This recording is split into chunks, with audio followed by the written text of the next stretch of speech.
Hi there. This lesson is going to be focusing on the passive voice and specifically the simple past.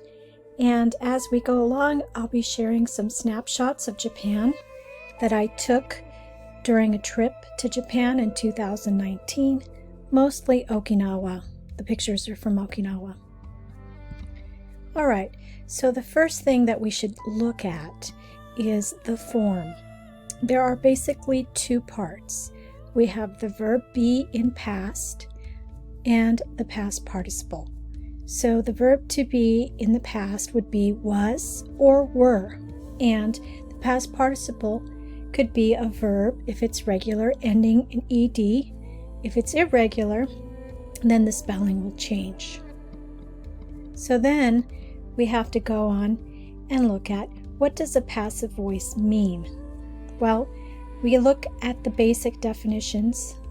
If we talk about agent, an agent is the doer of the action. So in a passive voice sentence, the agent isn't always necessary. And I'll give you an example of this in just a minute. Also, in passive sentences, the object of the active sentence becomes the subject. So we're going to look at some examples so this becomes more clear. For example, here we're going to look at reasons for using the passive.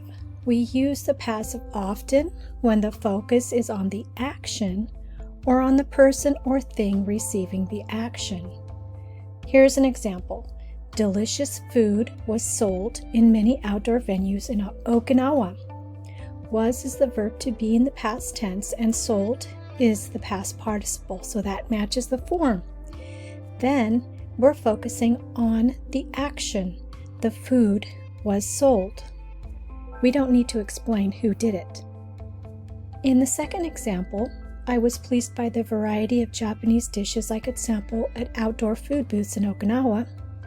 Was pleased is the verb to be in the past tense plus the past participle, and the focus is on the action, not so much the action but the person receiving the action. Now we can look at some more examples where the doer of the action is not important and the agent isn't always necessary.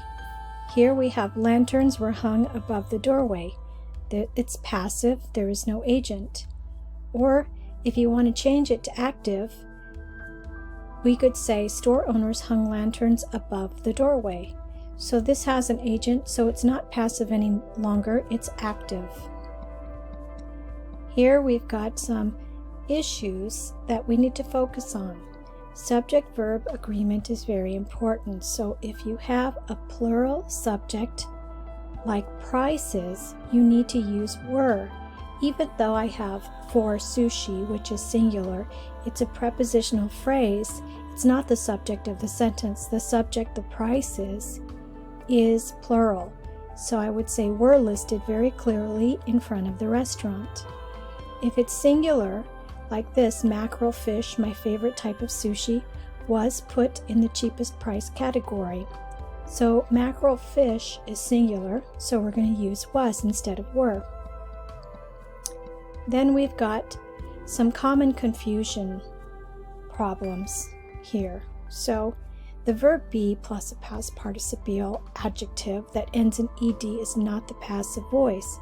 So let's see an example. The streets were crowded in Okinawa. I have the verb be in the past tense, were, and an ed, crowded, but it doesn't have a passive meaning. It's just the complement of the sentence. The same with I was tired after walking so much at night. So they may appear as passive voice, but they're not.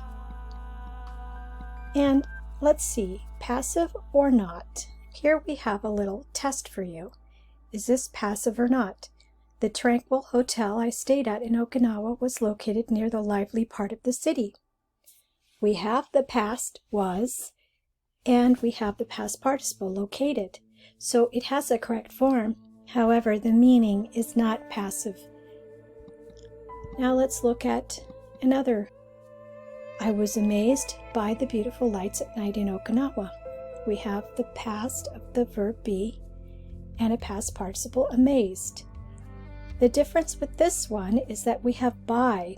So we could change this sentence and make it active by saying the beautiful lights at night amazed me. This is passive because it can be used both ways. Well, this is just a brief overview of the passive voice. If you'd like to get more practice, you can go to my website and do some of the exercises. I hope you enjoyed your lesson. Thank you.